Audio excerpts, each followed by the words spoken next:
Big boss Malayalam season 7 നാളത്തെ promo വന്നിട്ടുണ്ട്.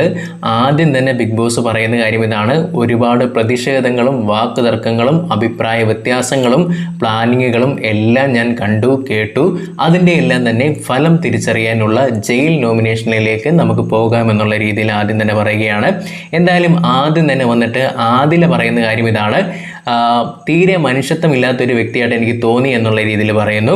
പിന്നീട് വളരെയധികം തന്നെ പൊട്ടിക്കരഞ്ഞുകൊണ്ട് അനുമോൾ പറയുന്ന കാര്യം ഇതാണ്: എനിക്ക് ഭയങ്കരധികം തന്നെ വിഷമമുണ്ടായി, എനിക്ക് മാനസികമായിട്ട് ഒരുപാടധികം തന്നെ ബുദ്ധിമുട്ടുണ്ടായി എന്നുള്ള രീതിയിൽ ഭയങ്കരധികം തന്നെ കരഞ്ഞുകൊണ്ട് പറയുന്ന അനുമോളെ നമുക്ക് കാണാനായിട്ട് സാധിക്കുന്നുണ്ട്. അത് അക്ബറിനെ അങ്ങനെയുള്ള സാധ്യതയാണ് വളരെയധികം തന്നെ കൂടുതലായിട്ട് കാണുന്നത്.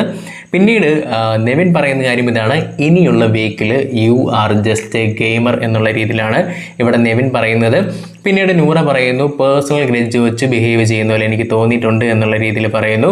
അതേപോലെ തന്നെ ലക്ഷ്മി പറയുന്നു: ഇല്ലാത്ത പ്രശ്നങ്ങൾ ഉണ്ടാക്കാനായിട്ട് തുനിഞ്ഞിറങ്ങിയിരിക്കുകയാണ് എന്നുള്ള രീതിയിലാണ് ലക്ഷ്മി പറയുന്നത്. ഇത്രയും നാണം കെട്ട വർത്തമാനം പറയാൻ നാണമില്ല എന്നുള്ള രീതിയിലാണ് അക്ബർ ചോദിക്കുന്നത്. അത് അനുമോൾ അതിനുള്ള സാധ്യതയാണ് കൂടുതൽ. സോ ഇങ്ങനെയാണ് പ്രമോ കാണിച്ചിട്ടുള്ളത്. എന്തായാലും ബിഗ് ബോസ് പറഞ്ഞ പോലെ തന്നെ എല്ലാ കാര്യങ്ങളെല്ലാം തന്നെ കൂട്ടിച്ചേർത്ത് മത്സരാർത്ഥികൾക്ക് പറയാനുള്ളൊരു അവസരം കൂടി തന്നെയാണിത്. സോ ഇത്രയും മത്സരാർത്ഥികളിൽ നിന്ന് ഏറ്റവും അധികം തന്നെ ഈ ആഴ്ചയിൽ ജയിലിൽ പോകാൻ യോഗ്യതയുണ്ട് എന്ന് നിങ്ങൾക്ക് തോന്നുന്ന 2 മത്സരാർത്ഥി പേര് എന്ത് തന്നെയാണെങ്കിലും കമൻറ്റിലൂടെ രേഖപ്പെടുത്തുക.